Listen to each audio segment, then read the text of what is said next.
Everyone, welcome to एमबीजन classes. तो आज के इस वीडियो में हम डिस्कस करने वाले हैं the concept of corporate will. तो आप सबको पता है, मैंने अपने लास्ट वीडियो में बताया था कि कॉन्सेप्ट ऑफ कॉर्पोरेट विल क्या होता है। कि जो कॉन्सेप्ट ऑफ कॉर्पोरेट विल होता है उसको अपन concept of separate legal entity भी बोल सकते हैं, क्योंकि उसमें क्या होता है, कंपनी और कंपनी के मेंबर्स को अलग अलग माना जाता है। कंपनी उसके मेंबर्स के एक्शन के लिए लायबल नहीं ठहराई जा सकती और मेंबर्स जो है कंपनी के एक्शंस के लिए, कंपनी के द्वारा जो काम किए गए उसके लिए लायबल नहीं होती है। तो ये था concept of separate legal entity, concept of corporate will.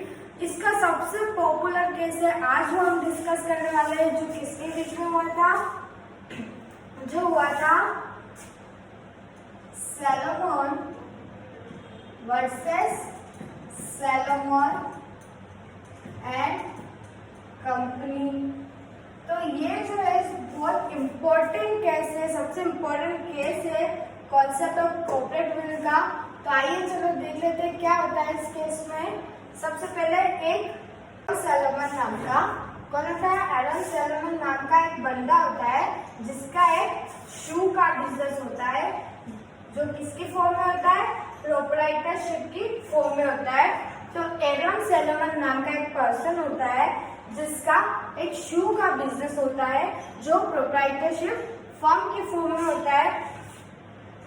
तब क्या होता है कि जो एलन सैलोमन के जो सन है, जो उनके बेटे होते हैं, वो चाहते हैं कि डैडी यानी पिताजी हम भी आपके बिजनेस में ज्वाइन होना चाहते हैं। तब एलन सैलोमन क्या करता है, एलन सैलोमन एक कंपनी फॉर्म करता है, कंपनी इनकॉर्पोरेट करता है और उस कंपनी का नाम रखता है सैलोमन एंड कंपनी लिमिटेड। आया समझ में?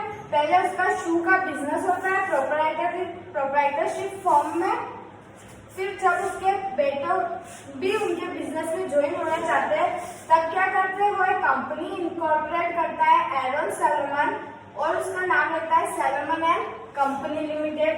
और जो उसका जो शू का बिजनेस होता है उसकी सारी प्रॉपर्टी वो किसको ट्रांसफर कर देता है, यानी जो सैलोमन एंड कंपनी लिमिटेड होती है, सैलोमन एंड कंपनी लिमिटेड जो फॉर्म हुई है वो शू के बिजनेस को अक्वायर कर लेती है और जो सारा प्रॉपर्टीज असेट्स होता है वो किसको ट्रांसफर हो जाता है, सैलोमन एंड कंपनी लिमिटेड को। तो ये तो यहाँ खत्म हो जाती है, जिसका कंसिडरेशन कितना बनता है, कंसिडरेशन बनता है 38,000 पाउंड का, 38,000 पाउंड का कंसिडरेशन बनता है। फिर ये तो हो गई company formation Salomon and company limited का।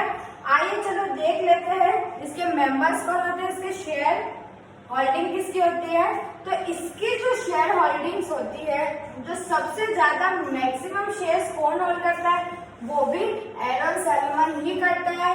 कितने शेयर इक्विटी शेयर लेता है, 20,000 इक्विटी शेयर एलन सैलोमन के नाम पे होते हैं। और उसकी वाइफ को भी एक इक्विटी शेयर, उसकी वाइफ भी एक इक्विटी शेयर होल्ड करती है।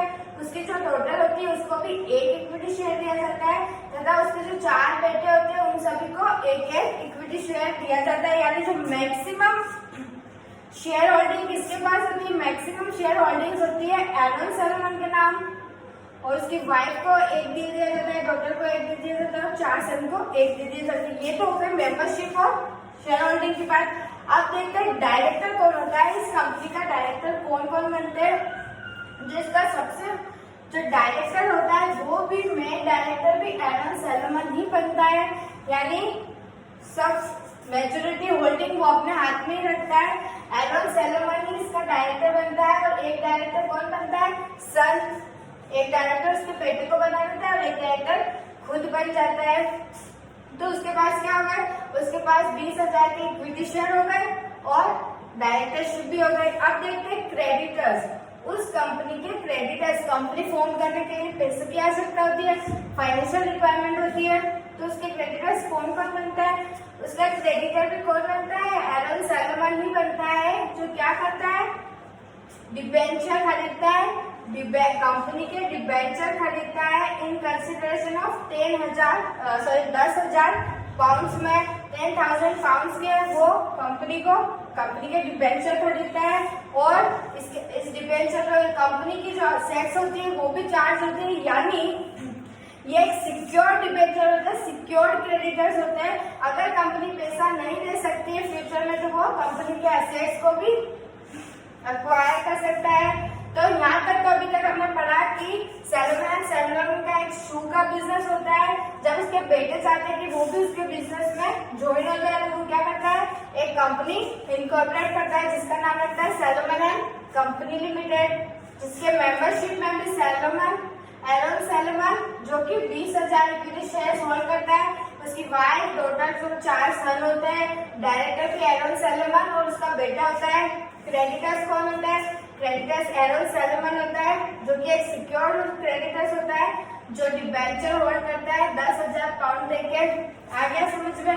अब देखते हैं आगे क्या होता है। अब जो कंपनी है यानी आफ्टर 1 ईयर क्या हो जाता है, इंसॉल्वेंसी प्रोसेस में चली जाती है। मतलब कंपनी को 1 साल बाद फाइनेंशियल डिफिकल्टीज होने लग जाती है।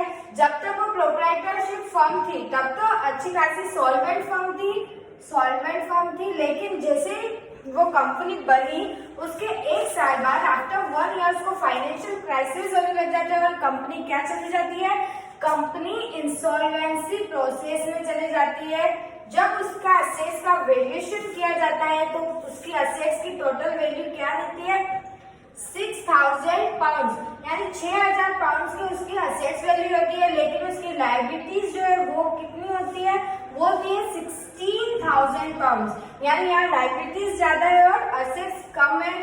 तो इस सिचुएशन में क्या होता है कि जो कंपनी के अनसिक्योर्ड क्रेडिटर्स होते हैं, ये एरन सैलोमन क्या था, एक सिक्योर्ड क्रेडिटर्स था, और जो कंपनी के अदर क्रेडिटर्स होते हैं, अदर अनसिक्योर्ड क्रेडिटर्स होते हैं, वो क्या बोलते हैं कोर्ट को कि एरन सैलोमन को कोई पैसा नहीं मिलना चाहिए, उसको पहले पेमेंट नहीं होना चाहिए। क्यों?